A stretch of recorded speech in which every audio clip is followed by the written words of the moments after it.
Bonjour à tous, les prix de la Mazda MX-5 RF, les performances décoiffantes de la supercar AMR B001 et enfin Ken Block à l'assaut de Pikes Peak, c'est le menu du jour. Avant cela, un nouveau patron pour Mitsubishi.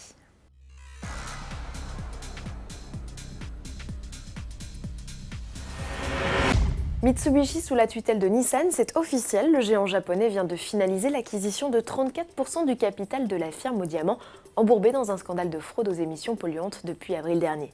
Cette nouvelle alliance va permettre d'étendre et renforcer le partenariat qui existe depuis 5 ans entre les deux constructeurs. En partageant usines, plateformes de véhicules et technologies, Nissan compte économiser plus de 210 millions d'euros dès 2017. Aux commandes, on retrouve Carlos Ghosn, déjà président de l'Alliance Renault-Nissan. Il espère faire du groupe l'un des acteurs principaux du marché, au même titre que Volkswagen ou Toyota. Mazda anticipe le retour des beaux jours et annonce la commercialisation en France de la MX-5 RF pour juin 2017.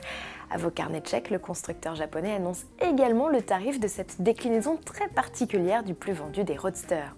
Pour profiter de cette MX-5 Targa, c'est-à-dire avec toit rigide, rétractable et montant arrière fixe, comptez minimum 27 800 € avec le bloc essence de 131 chevaux et 33 250 € avec le 2 litres essence de 160 chevaux.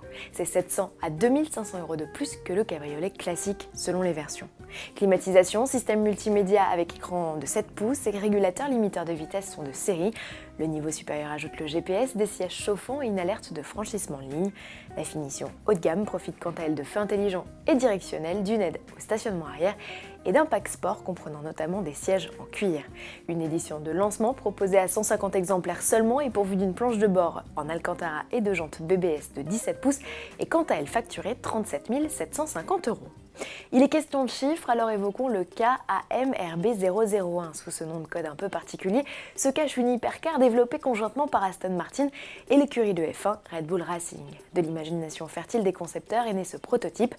Si la version de série, qui évoluera très certainement, n'est pas attendue avant 2018, on sait d'ores et déjà qu'il sera équipé d'un V12 atmosphérique installé en position centrale arrière, dont le rapport poids-puissance sera de 1 pour 1, soit 1 cheval pour 1 kg.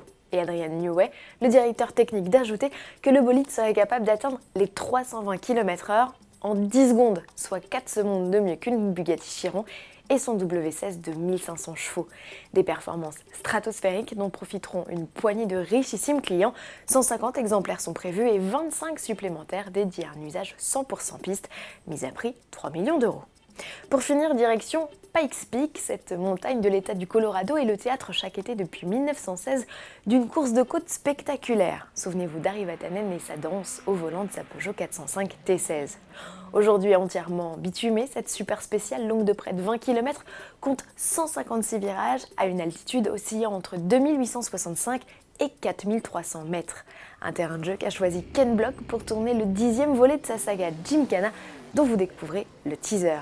Pour assurer le spectacle, il peut compter sur sa Ford Mustang Unicorn équipée d'un V8 litres 7 biturbo de 1400 chevaux, carburant au méthanol. Patience, la vidéo complète de ces facéties sur ce tracé mythique ne sera publiée qu'à l'été 2017.